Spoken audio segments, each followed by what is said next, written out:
다 같이 묵도 드리심으로 주일날 예배를 하나님 아버지께 드리시겠습니다.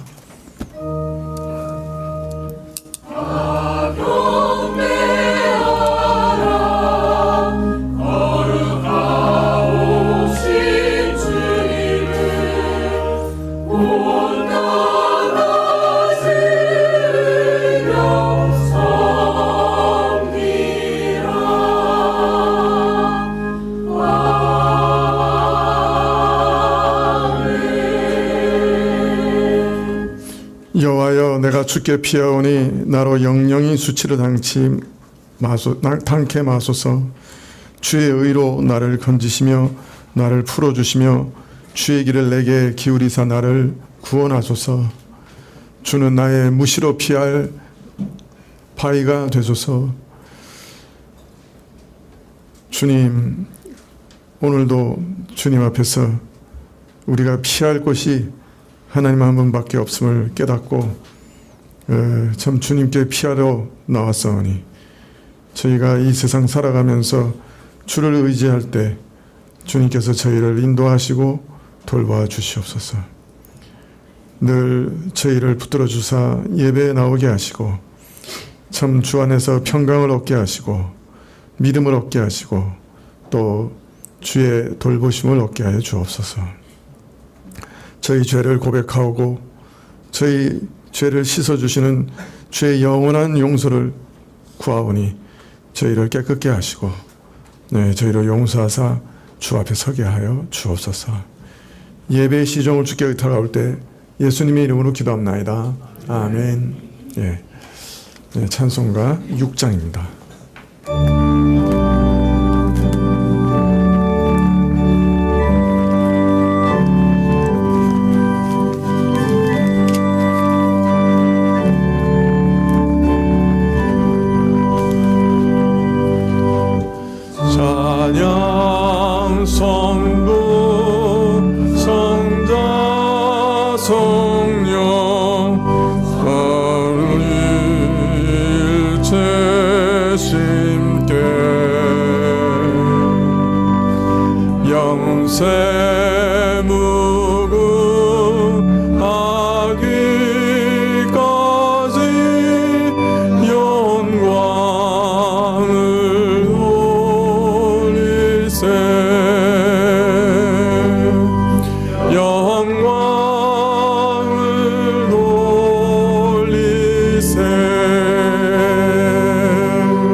교동문은 시편 119편 96절부터 103절.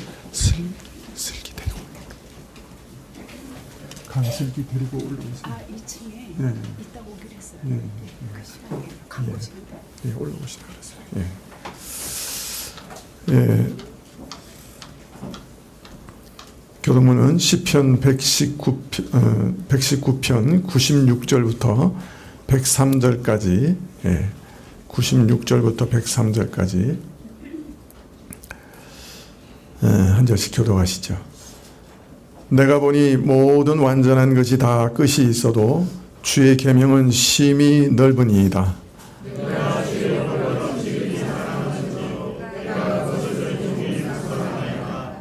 주의 계명이 항상 나와 함께하므로 그것이 나로 원수보다 지혜롭게 하나이다.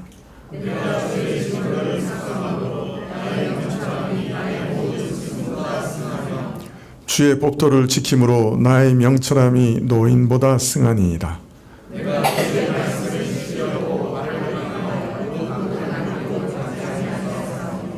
주께서 나를 가르치셨으므로 내가 주의 규례에서 떠나지 아니하였나이다. 주의 말씀의 맛이 내게 어찌 그리 단지요 내 입에 꿀보다 더하니이다. 아멘.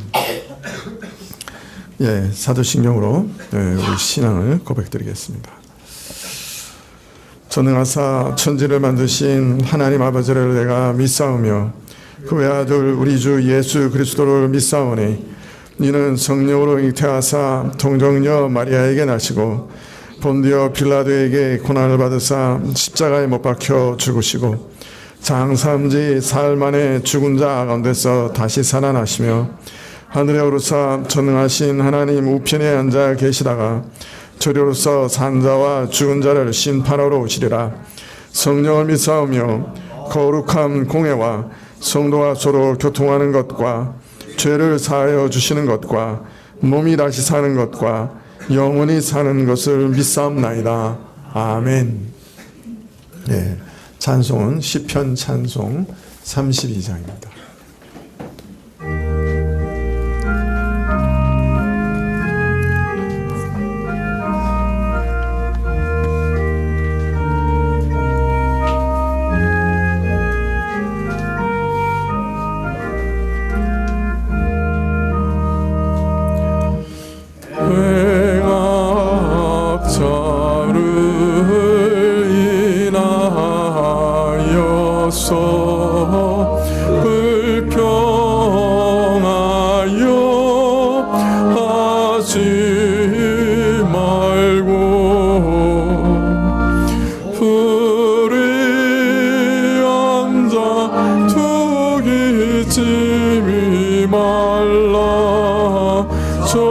저희는 속히 쇠잔하리. 여호와를 의뢰하여 땅 위에서 선행하라.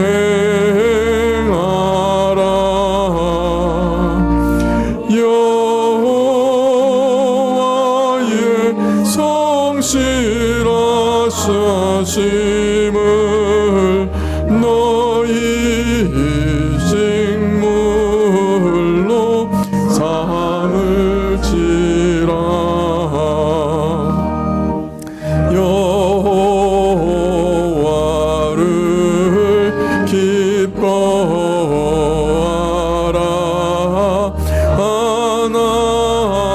하나님은 내 마음에 소원이로 주시리로다.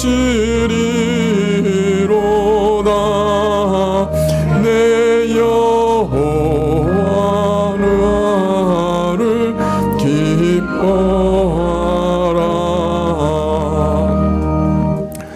너희의 길을 여호와께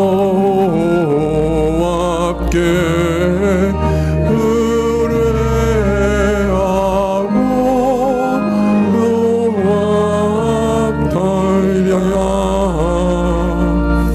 여호와를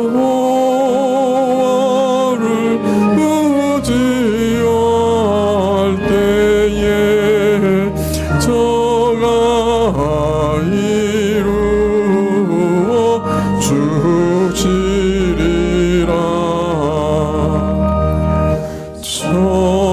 저의 태양과 같이 내 의를 떠내리니 분구치고 불평치 말라. 행하게 치우치리라.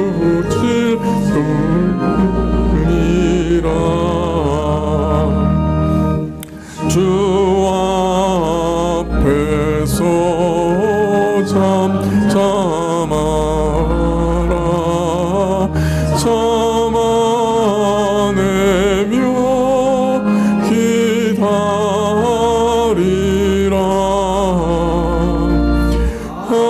악한 괴로 형통하는 자 불같이 속히 해치리라.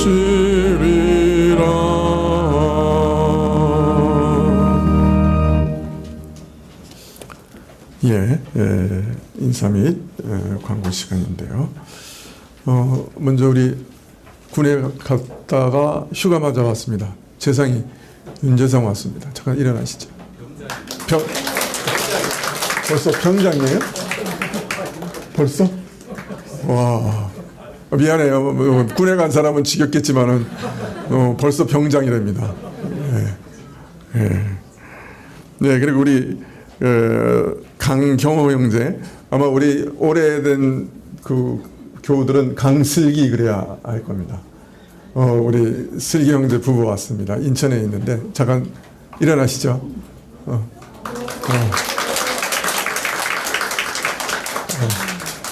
동생이 순재, 동생하고 같이 나왔었죠. 순재. 아이고 참 오랜만입니다. 좋은 교제 하시면 좋겠습니다. 예. 예. 오늘 오후 예배 시에 믿음 구역 특송이 있겠습니다. 예, 오늘 오후 예배 후에는 사랑 구역 모임이 있겠습니다.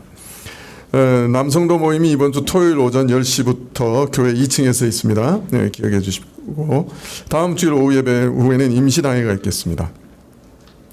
10월 12일 오후 예배 시에 성찬식이 있겠습니다. 원래는 그 전주가 그 성찬식 날짜인데 추석 주간이 껴서 아무래도 조금 참여하시는 게 저조할 것 같아서 한 주 늦췄습니다. 그래서 10월 12일 오후 예배 시에 성찬식이 있겠습니다. 이번 주 토요일 저녁 7시부터 9시까지 여의도 불꽃 축제를 감상할 수 있도록 교회 옥상을 개방합니다. 이거는 공식적인 행사는 아닙니다. 오시는 분들은 돗자리하고 드실 것 다 음료수까지 다 챙겨 오시면 좋겠고, 공식적인 행사는 아닌데 그런데 유명한 행사입니다. 그리고 조금 쌀쌀하실 수도 있습니다. 기도하시겠습니다.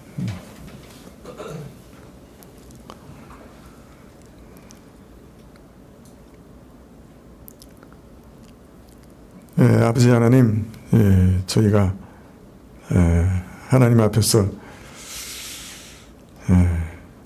참 여러 가지 빛을 비추어 주시기를 구하고 있습니다.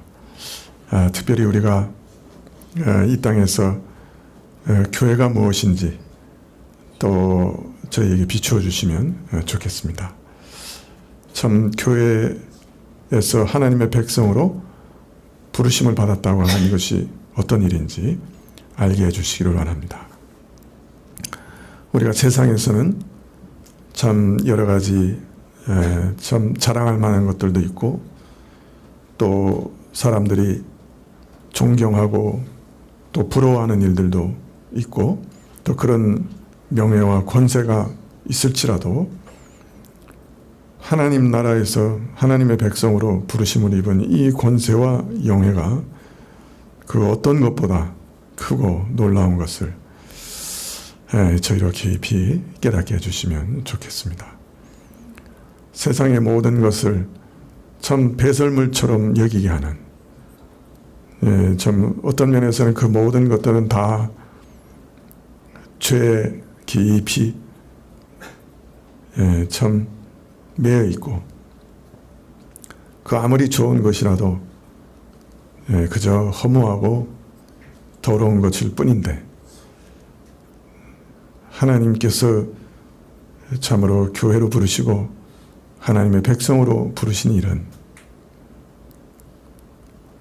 참 놀랍고 아름답고 고귀하고 영광스러운 것임을 깊이 깨달아 참 교회에서나 또 이 땅에서나 그 어느 것도 자랑하지 않고 오직 하나님의 백성으로 부르심을 받은 그 사실만을 오히려 기뻐하고 자랑하게 하시기를 간절히 기도합니다. 그것이 우리의 참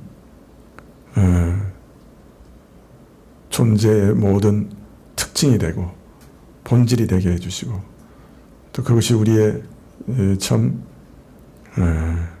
아이덴티티가 될 수 있도록 허락해 주시기를 간절히 기도합니다.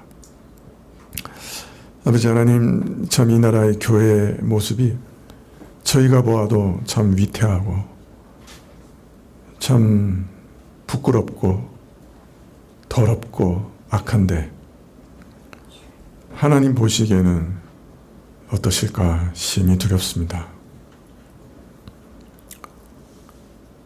저희가 다 믿음을 잃어버리고 마치 세상 사람들처럼 교회에서 행동하고 살아가고 있는 것은 아닌지, 목회자로부터 시작해서 새로 믿음을 시작한 모든 사람들에 이르기까지 교회 구성원들이 참으로 그 삶의 기준을 심각하게 낮추고 그저 세상 사람들의 목적과 목표를 이루기 위해 단지 하나님을 이용할 뿐이지 진정 하나님을 섬기고 하나님을 높이고자 하는 그런 부르심을, 매 목적을 잃어버리고 살아가는 것이 아닌지 심히 걱정스럽습니다. 주님, 저희부터 돌아보게 해주시고 저희부터 회개하게 해주시고, 하나님, 이 교회가 하나님의 영광을 위해 부르심을 받은 것을 기억하고 잃어버린 자들에 대한 진실된 관심을 다시금 얻게 하시고, 무엇보다 이 땅과 교회 안에서 거룩하게 살아가는 그러한 부흥이 이 교회 안에 다시 주어질 수 있도록 그 순전하고 참 단 마음들이, 우리 조상들에게 주셨던 그 순결한 마음들이 저에게 다시 주어질 수 있도록 은혜 베풀어 주시기를 간절히 기도드립니다. 그러한 부흥을 저에게 허락해 주십시오. 이 나라가 여러모로 봐서 위태하고 참 미국과의 여러 가지 협상도 참 진퇴양난의 공경에 처해 있는 것으로 보입니다.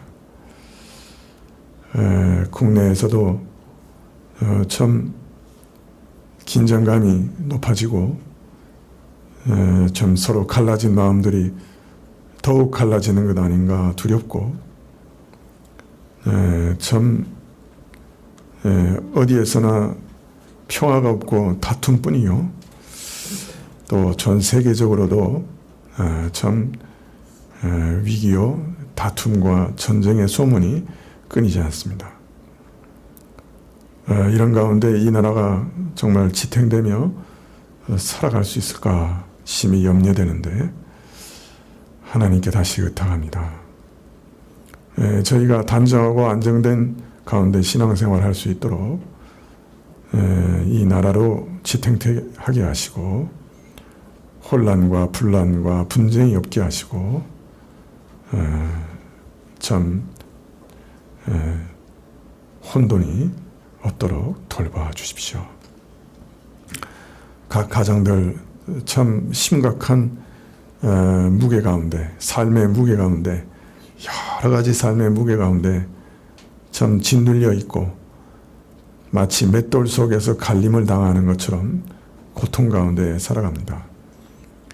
이런 중압감 속에서 우리가 피할 곳이 여호와 하나님 한 분밖에 없음을 좀 발견하게 하시고, 우리의 모든 무거운 짐을 또 앞날을 여호와 하나님께 맡길 때, 진실로 맡길 때 주시는 그 평안과 또 그 안정감을 우리 교우들이 다 누릴 수 있도록 허락해 주시고, 아무리 어려운 때라도 주님이 눈동자와 같이 보호해 주셔서 이 어려운 때를 잘 지탱하고 면하게 하시기를 간절히 기도합니다.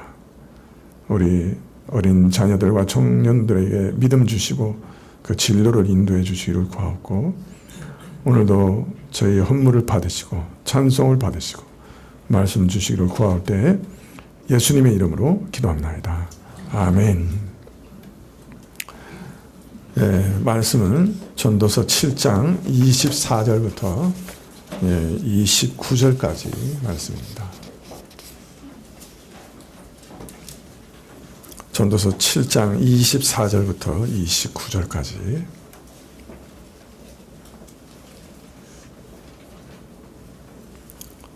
전도서 7장 24절부터 29절, 구약 953쪽입니다.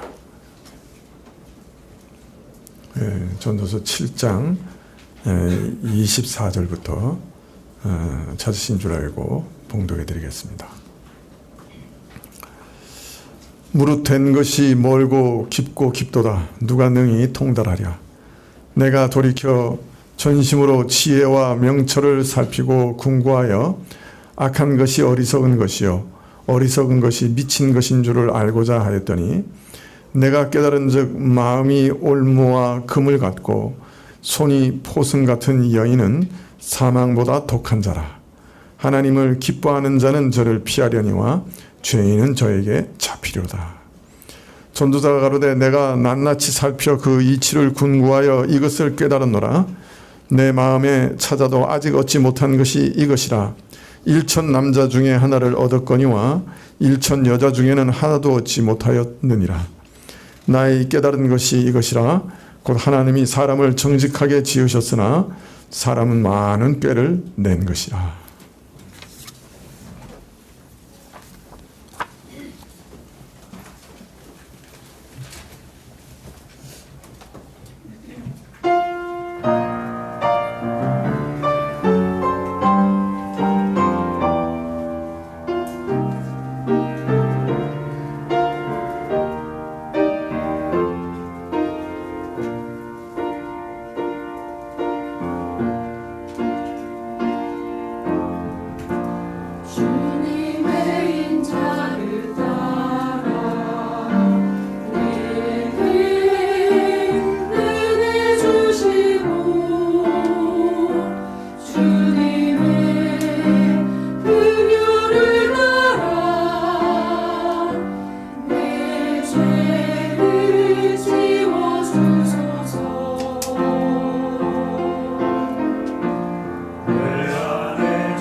예, 감사합니다.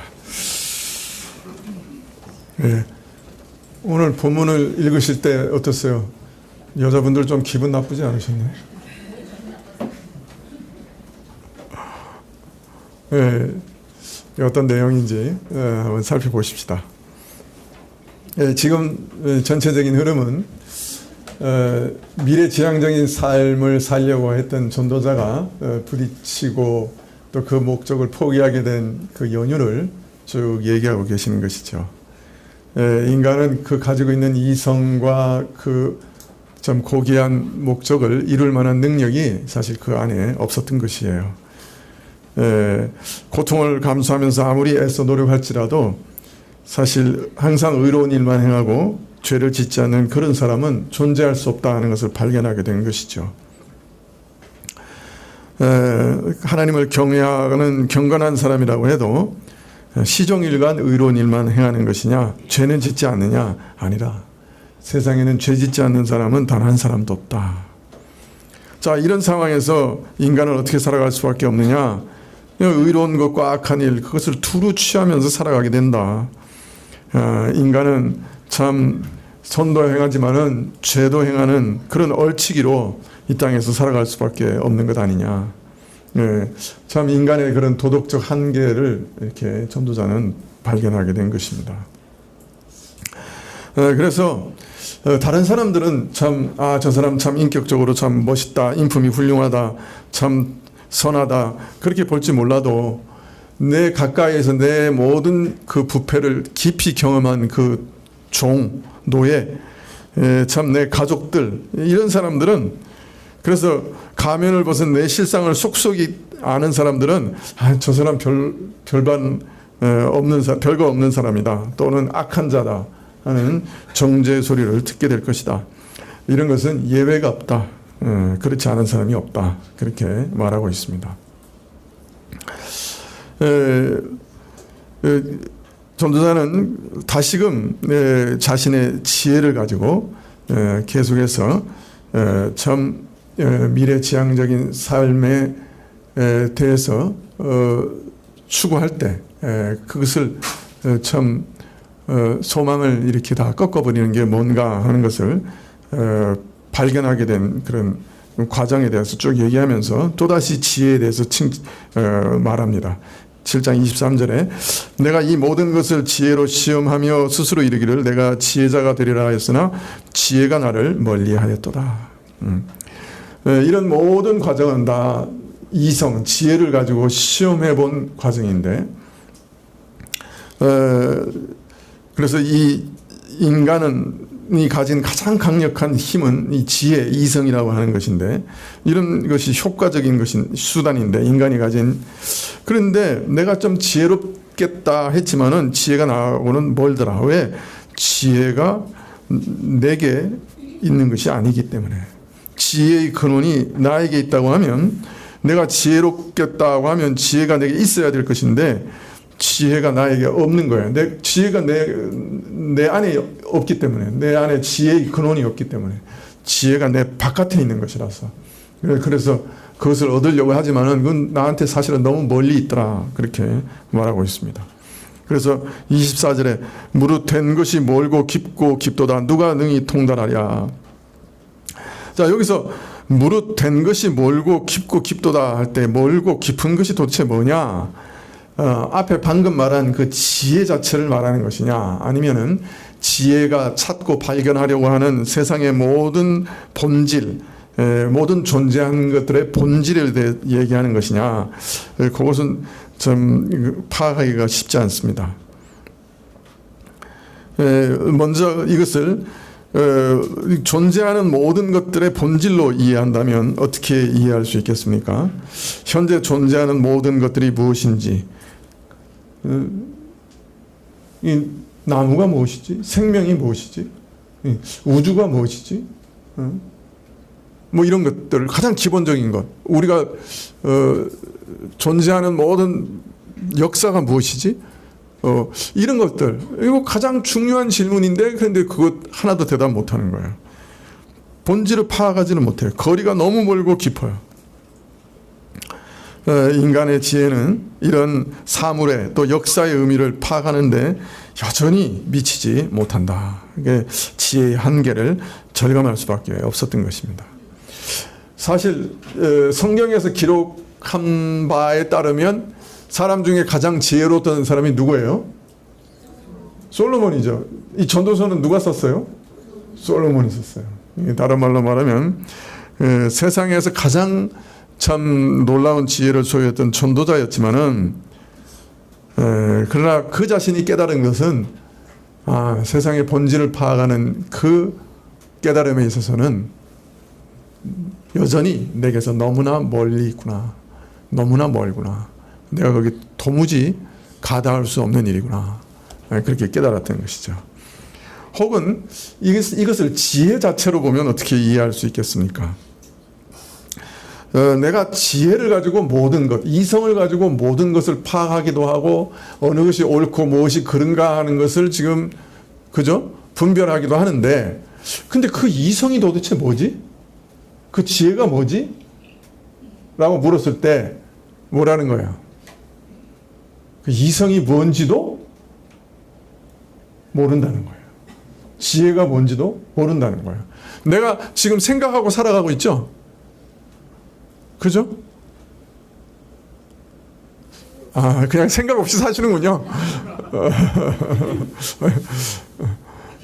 그렇게 말씀드리면 되게 모욕적인 말인데, 여러분.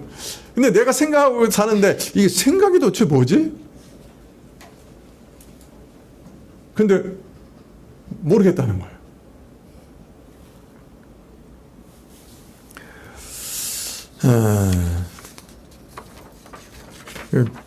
비트겐슈타인으로 기억하는데 그 철학자가 이 사람이 이성이 뭔지 생각이 뭔지 그걸 생각했어요. 그런데 그것 중에 생각이 뭐로 이루어진 거예요? 우리는 뭐로 생각해요? 혹시 여기 지금 영어로 막 생각하고 꿈꾸는 분 계시죠?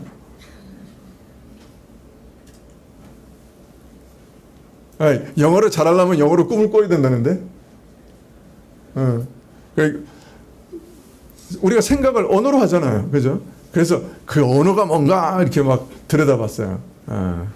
이제 그런 분들도 있는데. 그러나 여러분 어떻습니까? 어떻게 보면 인간의 이성이 무엇인가, 본질이 뭔가 하는 것을 우리 인간 자신의 이성을 가지고 파악하려고 하는 것 자체가 좀 우스운 것 아니겠습니까? 철학자들이 인간 이성 자체를 뭐 연구 대상으로 삼아서 참 어떤 조건에 있을 때 이성은 올바른 결론을 내리느냐, 이성은 어떻게 본질을 파악해 가느냐, 뭐 이런 거에 대해서 연구를 하는데 사람은 그 어떤 대상을 파악하기를 원하는 본능이 항상 있기 때문에 그래서 이성도 그 대상으로 삼아서 이성이 뭔지 연구를 합니다만은 우리 이성으로 우리 생각, 이성이 뭔지를 연구하면 그 본질을 찾아낼 수 있을까요? 네. 전도자는 분명 말하기를 너무 멀어서 손에 닿을 수 없다. 네, 그렇게 말합니다. 능력 밖이라. 지혜나 이성의 본질에 대한 대답은 너무나 멀고 깊어서 누가 그것을 발견할 수 있겠는가 그렇게 말합니다. 계속해서 전도자는 앞에서는 인간의 도덕적 한계를 얘기했고 또 여기서는 정신적인 지적인 한계에 대해서 지금 얘기하고 있는 것입니다. 자, 그런데 이런 지혜라도 참 이 지혜가 뭔지도 모르는 거지만은 그러나 이런 와중에서도 지혜를 가지고 내가 또 살펴본 게 있다는 거야. 25절에 내가 돌이켜 전심으로 지혜와 명철을 살피고 궁구하여 악한 것이 어리석은 것이요 어리석은 것이 미친 것인 줄을 알고자 하였더니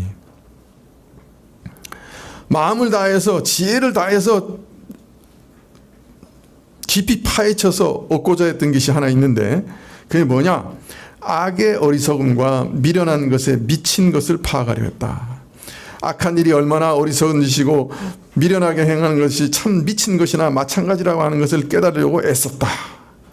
예. 자, 그러니까 다른 말하면 악이 얼마나 미친 것이냐, 그죠? 여러분 세상을 보니까 지금 잘 돌아가는 것 같아요? 미쳐 돌아가는 것 같아요? 잘 돌아가는 것 같아요? 아니면 미쳐 돌아가는 것 같아요? 아니, 어느 정도 세상에 관심 있는 분들은 이 세상이 미쳐 돌아간다 이렇게 생각하실 것 같아요. 그죠? 아니에요? 잘 돌아가고 있어요?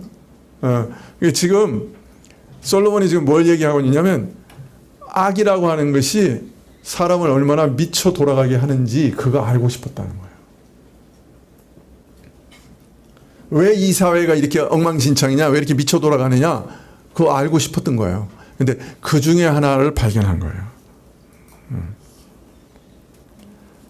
한 가지 악이 얼마나 미친 것이냐 하는 것을 발견했는데 그것 중에 하나가 뭐냐? 전도서 7장 26절에 내가 깨달은즉 마음이 올무와 금을 갖고 손이 포승 같은 여인은 사망보다 독한 자라. 하나님을 기뻐하는 자는 저를 피하려니와 죄인은 저에게 잡히리로다.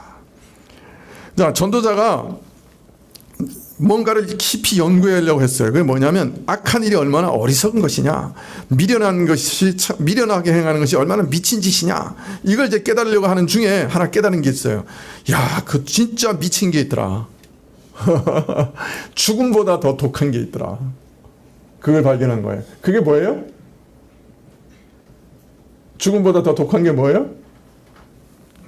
예? 여인이래요. 여인. 기분 나쁘죠?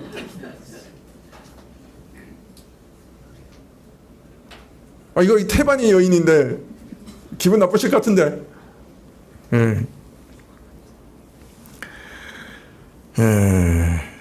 죽음보다 더 쓴 것을 발견했는데, 독한 걸 발견했는데, 다른 말로 하면 죽음보다 더 비참한 결과를 가져다 주는 것을 발견했는데, 그게 뭐냐?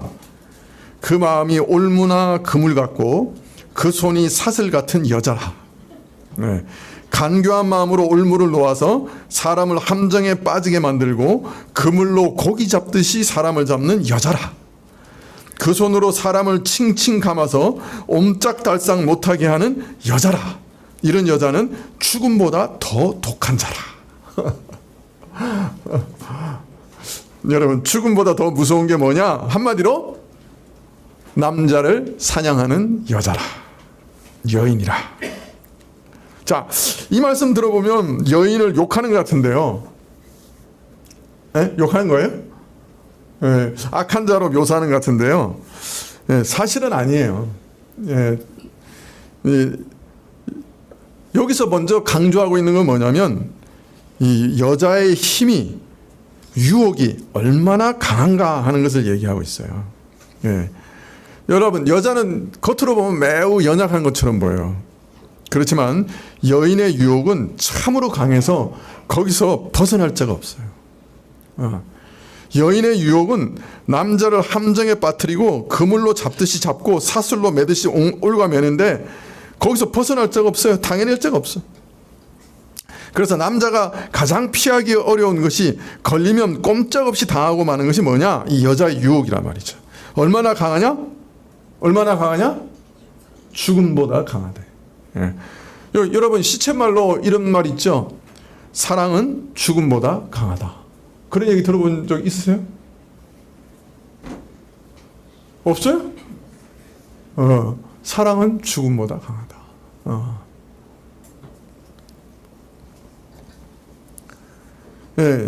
사람들은 남자가 강하다, 여자는 약하다, 흔히 이렇게 말합니다만은, 그러나 형태와 모양은 다르지만 실상은 여자도 남자 못지않게 힘이 있습니다. 그건 어디서 나오는 힘이냐면 아름다움에서 나오는 힘이에요. 여자의 아름다움에는 남자의 물리적인 힘보다 더 강한 힘이 있습니다. 그래서 세상 사람도 이것을 알아서 뭐라고 얘기했냐? 남자는 세상을 정복하고 여자는 세상을 정복한 남자를 정복한다. 이런 우스갯소리가 세상에 있습니다. 그만큼 여자가 강한 거예요. 그래서 사실 여자가 남자로 움직일 때, 남편을 움직일 때, 아이 왜 그래 이러면 남자가 꼼짝 안 하죠. 그런데 여자가 여보 이렇게 콧소리를 내기 시작하면 그 남자가 그냥 훨씬 더 잘 움직입니다. 아직 그런 비법을 발견 못한 사람들이 많아요. 우리 아내 같은 사람.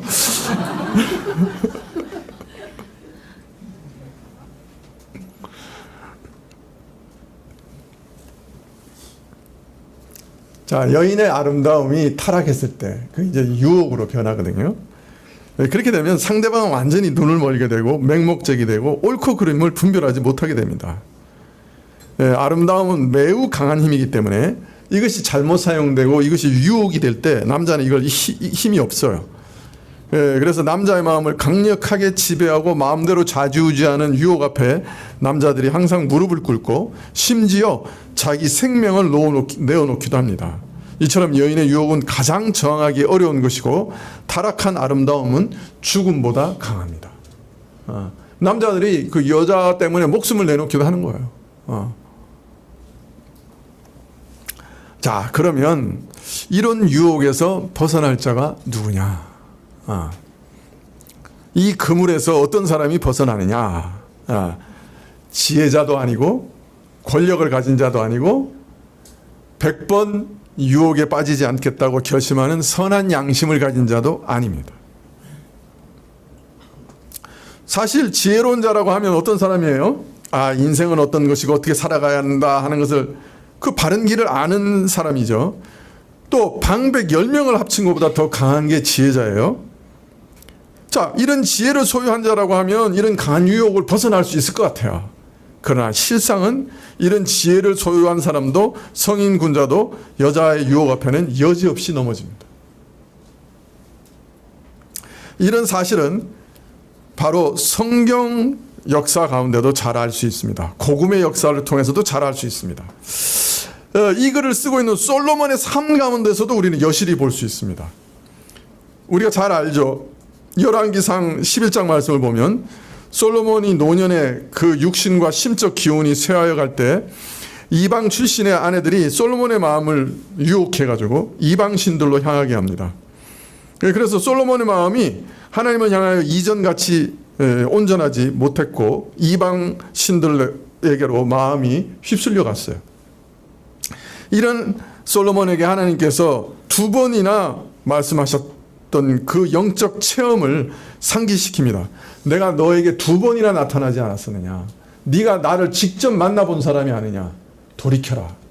하나님께서 이렇게 영적 체험까지 가졌던 솔로몬인데, 그리고 또 신들을 쫓지 말라고, 이방신을 쫓지 말라고 직접 명령하셨는데 솔로몬은 그 하나님의 명령조차 거절하고 이방신을 따라갑니다. 그 여자의 유혹 앞에서. 이런 솔로몬의 예는 여인의 유혹 앞에서는 누구도 장담할 수 없다 하는 것을 보여줍니다. 솔로몬 같이 하나님의 은혜를 많이 받은 사람이 어디 있습니까? 솔로몬 같이 지혜로운 사람이 어디 있습니까? 뭐가 모자라는 게 있었어요? 부귀, 영화, 권력 하나도 모자라는 게 없었어요. 영적 지각이 없었습니까? 그는 신령한 영적 은혜를 못 받은 사람이었습니까?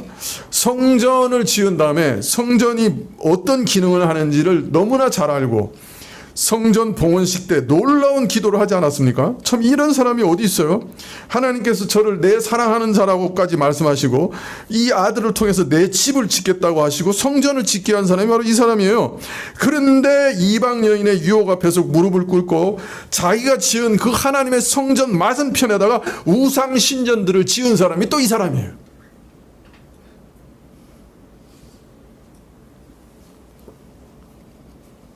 참 어처구니 없죠.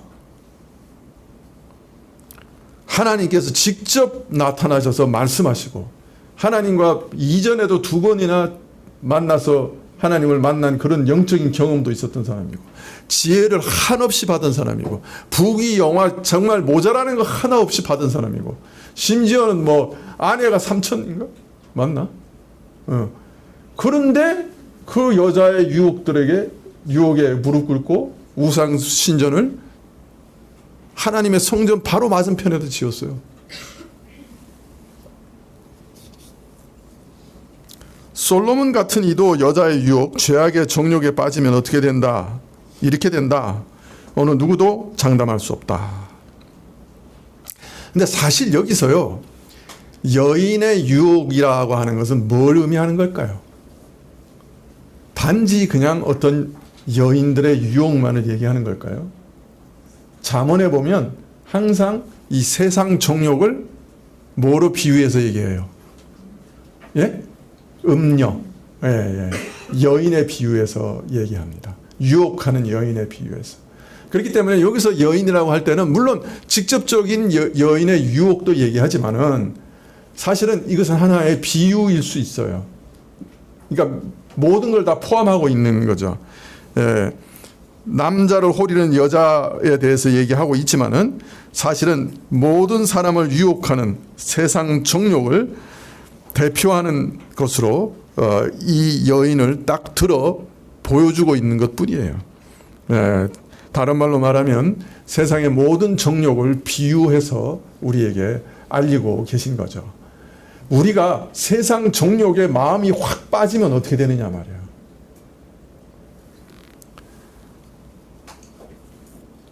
예, 자기가 체험한 은혜도 부인해요. 정욕에 빠져서 죄를 고집하면 눈이 멀어버려요.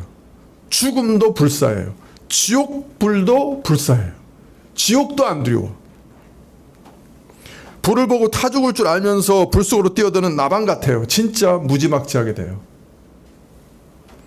한번 죄악의 욕망에 빠지게 되면 하나님이 직접 명령하셔도 외면하고 제갈 길로 가는 게 인간의 악한 모습이에요. 그걸 지금 보여주고 있는 거예요. 여러분, 세상을 사랑하는 것은 하나님과 원수된다고 하셨는데 참 죄악의 욕망이라는 게 이렇게 무서운 것이에요. 예. 그래서 이런 죄악의 욕망은 피해야 돼요. 아, 내가 이걸 이 맞서 싸워야지. 그렇게 하지 마세요. 백화점에서 본 서 있는 옷, 그 자꾸 생각날 때 그냥 딴 거 생각하고 기도하고 다른 생각하세요. 성경 읽고.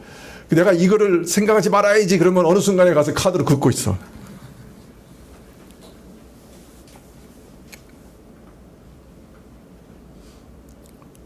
어떤 사람은 이게 유혹이 되고 어떤 사람은 저게 유혹이 되고 각기 다르지만은 유혹을 피하는 길은 조금 이따 나오지만은 은혜로 피하는 길밖에 없어요. 그런데 오늘 이 말씀을 보면 어때요? 마치 전도자가 자신의 체험을 말하고 있는 것 같지 않아요? 예? 자신의 체험을 말하고 있는 것 같죠? 그런 인상을 피할 길이 없어요. 어떤 면에서는 이 말씀 속에서 자신을 돌아보고 있고 자신의 죄를 참회하는 것 같은 인상을 우리에게 줍니다. 그래서 이 전도서를 이 솔로몬의 참회시라고 생각하는 분들도 많이 있어요. 마지막에 최후로 참회하는 시로 이 전도서를 썼다, 그렇게 생각하는 분도 있습니다. 자, 그러면 이 유혹에서 진짜 누가 벗어날 수 있습니까? 솔로몬 같은 사람도 못 벗어났어요. 오늘 말씀해 보니까 하나님 앞에서 선한 자만 피한다, 이렇게 돼 있어요. 우리말에는 하나님을 기뻐하는 자라 이렇게 번역했지만은 그대로 직역하면 하나님 앞에 선한 자만 피한다. 자, 그러면 하나님 앞에 선한 자라는 말은 무슨 뜻이에요? 하나님을 기뻐하는 선한 자라는 뜻일까요? 아니면은 하나님을 기쁘시게 하는 선한 자라는 뜻일까요? 대부분의 성경은 이렇게 번역서들은 이렇게 번역했어요. 하나님을 기쁘시게 하는 자라고. 그런데 사실은 우리 스스로의 능력으로 하나님을 기쁘시게 할 자가 아무도 없어요. 자, 그래서 이 대부분의 성경들은 어떤 면에서는 능동적으로 번역을 했어요. 하나님을 기뻐하는 자 혹은 하나님을 기쁘시게 하는 자. 그러나 아마 이렇게 번역한 것은 바로 뒤에 죄인은 자피리로다 하는 말이 나오기 때문에 그렇게 대꾸를 생각해서 그렇게 번역한 것 같은데, 그러나 여기서 하나님 앞에 선한 자라는 말은 수동적 의미로 보는 게 훨씬 좋습니다. 하나님의 기뻐하심을 입은 자, 하나님의 은혜를 입은 자.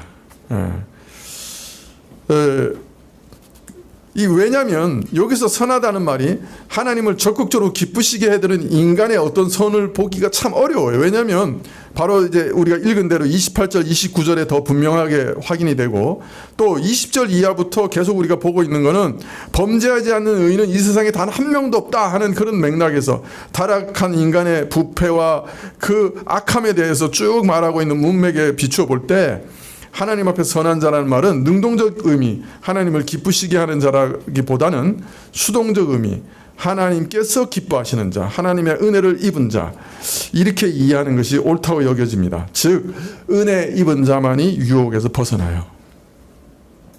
그리고 죄인은 여지없이 잡히고 맙니다. 어떤 강력한 유혹에서 벗어나게 하는 힘은 사람의 지혜와 도덕적 능력에서 나오는 것이 아닙니다. 이런 강력한 유혹은 사람이 감당할 수 없어요. 하나님의 은혜로 말미암아 오직 감당할 수 있습니다. 이 사실을 전도자는 알게 된 것이에요. 하나님께서 기뻐하시는 자, 하나님의 은혜를 입은 자만이 이런 유혹에서 벗어날 수 있는 것이에요. 하나님께 은혜 받은 자만 죄에서 벗어나는 거예요. 죄인은 덜컥 걸리고 맙니다. 나는 괜찮아. 나는 그런 죄 얼마든지 이길 수 있어. 호응장담하는 자 피할 길이 없어요. 이것은 인간은 자신을 구해낼 능력이, 죄의 두려운 함정에서 벗어날 능력이 인간 자신에 없다는 얘기입니다. 그래서 항상 두려워하고 조심해야 돼요. 사실 많은 사람들이 깨닫지 못하는 게 이것입니다. 자신 안에 있는 죄의 정욕을 이기는 길이 자신의 노력이나 자신의 힘에 있지 않다는 사실입니다. 여러분, 우리가 기도해야 되는 많은 기도 중에 참 중요한 기도는 뭐냐면 내 마음을 하나님이 지켜달라고 하는 기도예요. 내가 내 마음을 지킬 수가 없어요. 내 마음이 막 흘러가고 뭐 다른 사람 막 미워하고 막 세상 정욕 쫓아서 막 그거 얻어내려고 그냥 막 수단 방법 가리지 않고 막 눈에 불을 켜고 막 내가 원하는 욕심 따라서 그거 막 얻으려고 하는데 그거 제어할 길이 없다.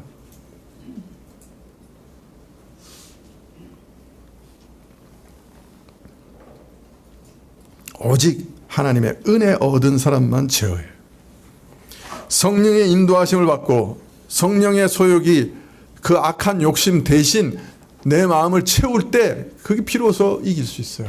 그렇기 때문에 내 마음을 지키게 해달라고 정말 진심으로 전심으로 기도하셔야 돼요.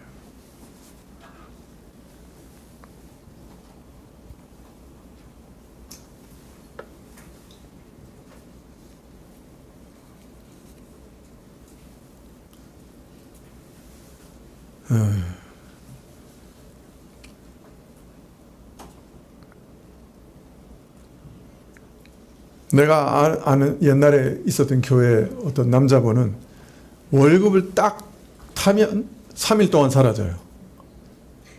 그리고 나서 3일 후에 오는 거예요. 아내가 이제 미자원 하셨는데 먹고 사는 거는 미자원 하시는 그 아내가 다 벌고 남편은 하여튼 무조건 월급 타면 3일 동안 없어지는 거예요. 3일 동안 어디 가냐? 이거 땡기러 가는 거예요. 이거 뭐라 그래? 빠칭코라 그래? 뭐라 그래? 이거? 네? 카지노? 거기 가서 이거 땡기는 거예요. 근데 정확하게 확률이 기가 막혀요. 그분이 버는 월급은 거기 가서 딱 3일 버텨. 이틀 버티는 적도 없고 4일 만에 나오는 적도 없고 꼭 3일 만에 와. 그런데 그렇게 매번 쏟아 넣는데도 아마 언젠가 한번 이렇게 잡아 당겼을 때 그냥 와르르 쏟아졌겠지. 그러니까 이게 일확천금의 꿈을 못 버리는 거예요. 누구는 뭐 매덕도 나왔댄다 이러면서 그러고 있는 거예요. 평생 이러고 있는 거예요. 여러분 얼마나 무서운지 몰라요. 나는 그런 거 여러분 아예 땡기지를 말라니까. 땡겼다가 와르르 쏟아지는 그때부터 저주야. 사람이라는 게 그런 거예요. 땡겼는데 한 번도 안 나왔다. 그게 축복이야. 안 땡기는 게 더 축복이고. 그것만 그래요. 우리 안에 그런 것들이 얼마나 많은지 몰라요.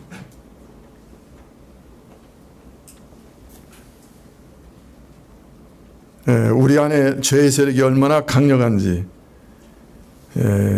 우리가 모르는 거예요. 우리 안에 있는 죄의 세력이 얼마나 강한지 알려면 스스로 능력으로 죄의 세력을 이겨보려고 애를 써보면 알아요. 그 전까지는 잘 몰라요. 애를 써보면 내 속에 얼마나 무서운 게 있구나 하는 걸 자꾸 발견하게 돼요. 성령 안에서만 죄악을 이길 수 있는 길이 있습니다.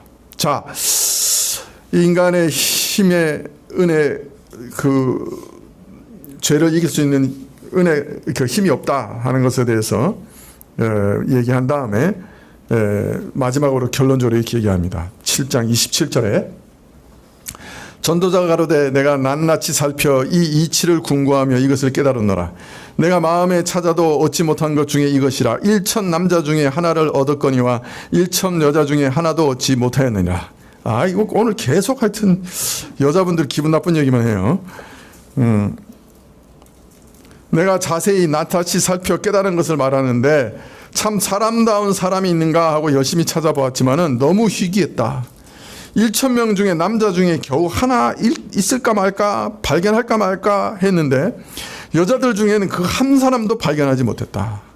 이렇게 보면 여자를 낮춰보는 같은 거, 남자를 높이는 것 같은 말이지만 끝까지 들어봐야 돼.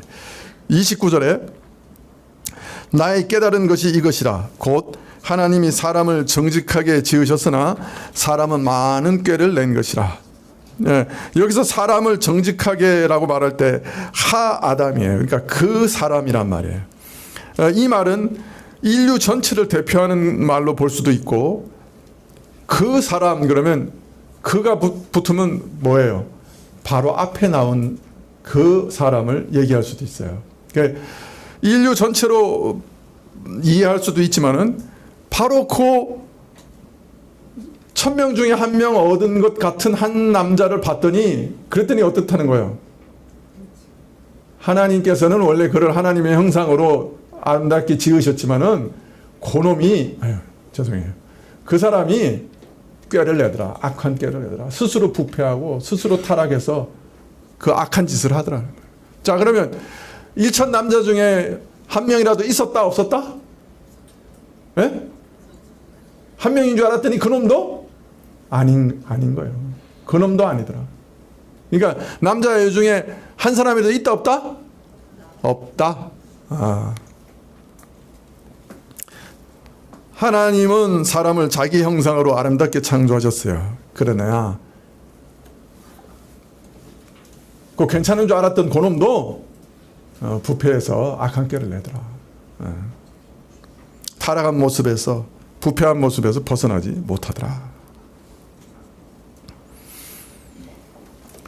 그래서 7장에서 미래지향적인 삶을 추구하던 전도자가 마지막으로 거의 결론적으로 말합니다. 사람은 다 부패해서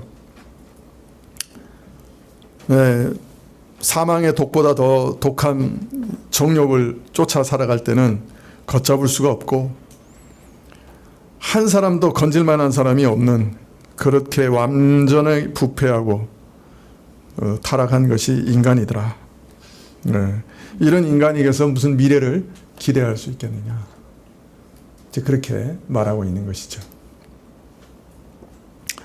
그런데 여기 또 하나 약간의 암시가 있습니다. 하나님께서는 사람을 정직하게, 즉 자신의 형상을 따라 아름답게 지었지만은 사람이 많은 악한 꾀를 냈다. 사람이 타락하고 부패했다. 이 말은 뭐를 암시합니까? 지금까지 계속 이렇게 부조리하고 이렇게 타락한 이런 인간 세상을 보니 이거 하나님이 뭔가 잘못하신 거 아니냐? 아니 선하신 하나님께서 지으시고 다스리시는 세상이 왜 이 모양 이 꼴이냐? 그게 신종론을 계속 제기하고 있었던 거 아니에요? 그런데 여기서 뭐라고 얘기하는 거예요? 하나님은 사람을 선하게 지으셨지만은 사람이 타락했더라. 그러니까 그 책임은 누구에게 있는 거예요? 예? 이 사회의 부조리의 진짜 책임이 누구에게 있다는 거예요? 사람에게 있다는 거죠. 이 세상에서 일어나는 부조리한 현실의 그 모든 배경과 뿌리에 인간의 죄된 성품이 있더라. 그렇기 때문에 책임 역시 인간이 져야 되는 거 아니냐라고 여기서 암시하고 있는 거죠.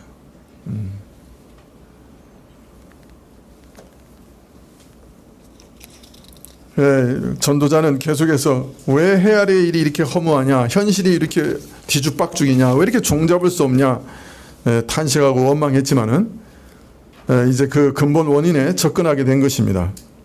이러한 부조리한 현실이 무엇 때문에 초래되느냐, 누가 책임져야 되느냐, 그게 인간의 죄와 부패한 성품이 그 원인이요, 인간이 책임을 져야 한다 하는 사실에 도달하게 된 것이죠. 그러나 동시에 이런 가운데서도 은혜를 입은 자는 죄의 저주를 극복한다고 얘기합니다. 즉 구원을 받은 사실을 받는 자는 이러한 죄를 이길 수 있다는 것을 고백하고 있는 것이죠. 은혜를 입은 자는 구원을 얻고 또 선을 행할 은혜를 얻는 것입니다. 내게는 아무 선한 것도 없고 선을 행할 능력도 없기 때문에, 나는 내 인생을 제대로 고칠 능력이 없기 때문에, 바로잡을 능력이 없기 때문에, 내 마음 하나 지킬 능력이 없기 때문에 하나님을 바라보게 되고 그의 능력과 은혜를 구하게 되고 내 영혼을 그리스도께 의탁하게 되는 것입니다. 그리스도께 맡길 수밖에 없는 거예요. 전도자는 우리 인간들이 이 현실 세계 속에서 당하는 여러 가지 부조리함과 시험들에 대해서 말하면서 우리 스스로 의식하지 못하는 가운데 점점 우리를 복음의 진리 가운데로 이끌어가고 있습니다. 계속해서 쿡쿡 찔러서 우리를 누구에게로 지금 이끌어가고 있는 거예요. 우리를 지으신 창조주 하나님, 우리를 구원하시는 예수님께로 우리를 계속해서 인도하고 계시는 겁니다.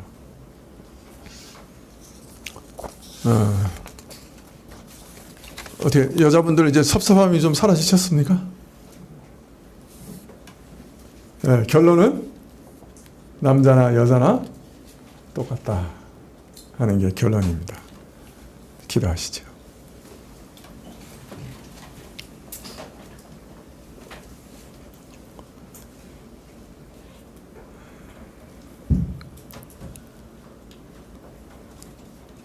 참 이런 처참한 현실 속에서 우리를 구원하셔서 주의 나라로 인도하시는 그 은혜와 영광이 얼마나 크고 놀라운지 저희 마음에 화은히 비춰주시기를 다시금 기도합니다. 하나님 나라의 백성으로 부르심을 입어 이 참 처참함 속에서 구원함을 얻었사온데 저희가 다시 세상의 정욕으로 돌아가지 않도록 저희를 지켜주시기를 원하옵고, 주의 고귀함 속에서 그것을 기뻐하며 그것을 즐거워할 수 있는 은혜를 더하여 주시옵소서. 예수님의 이름으로 기도합나이다. 아멘. 197장 찬송하시겠습니다.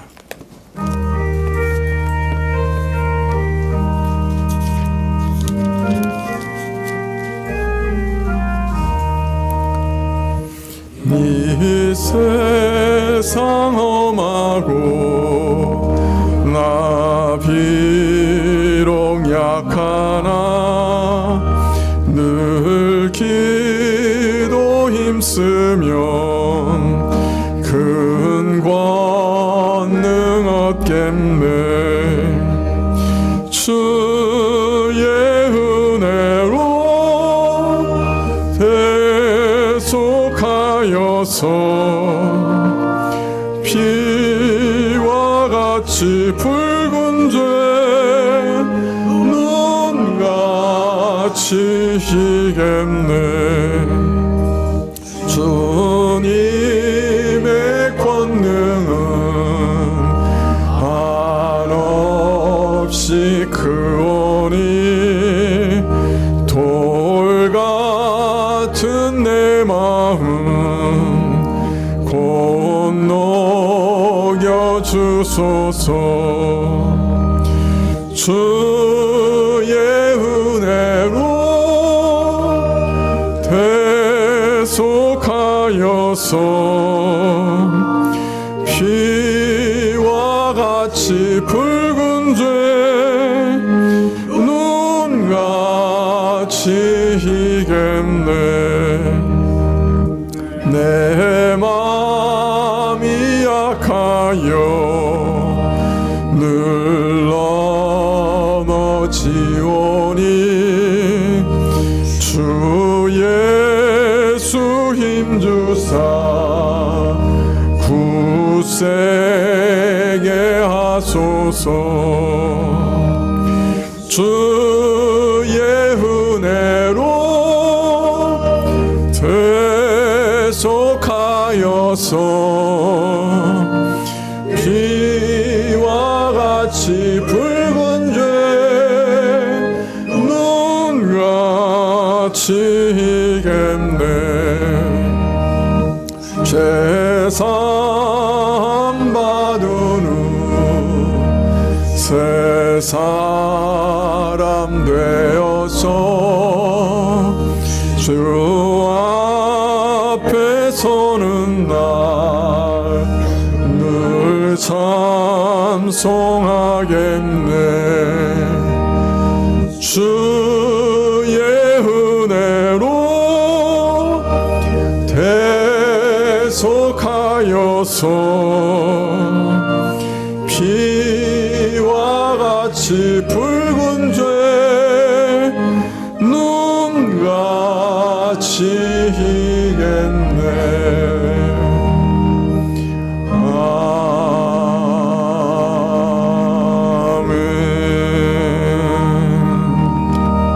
아멘. 지금은 우리 주 예수 그리스도와 의 은혜와 하나님 아버지의 크신 사랑과 이 은혜와 사랑을 깨닫게 하시고 누리게 하시는 성령님의 교통하시고 역사하심이 참 우리의 연약함을 참으로 깨닫고 늘 하나님 아버지께로 피하여 가는 머리 숙인 주의 백성들 위해 지금부터 영원까지 함께 계실지어다. 아멘.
네.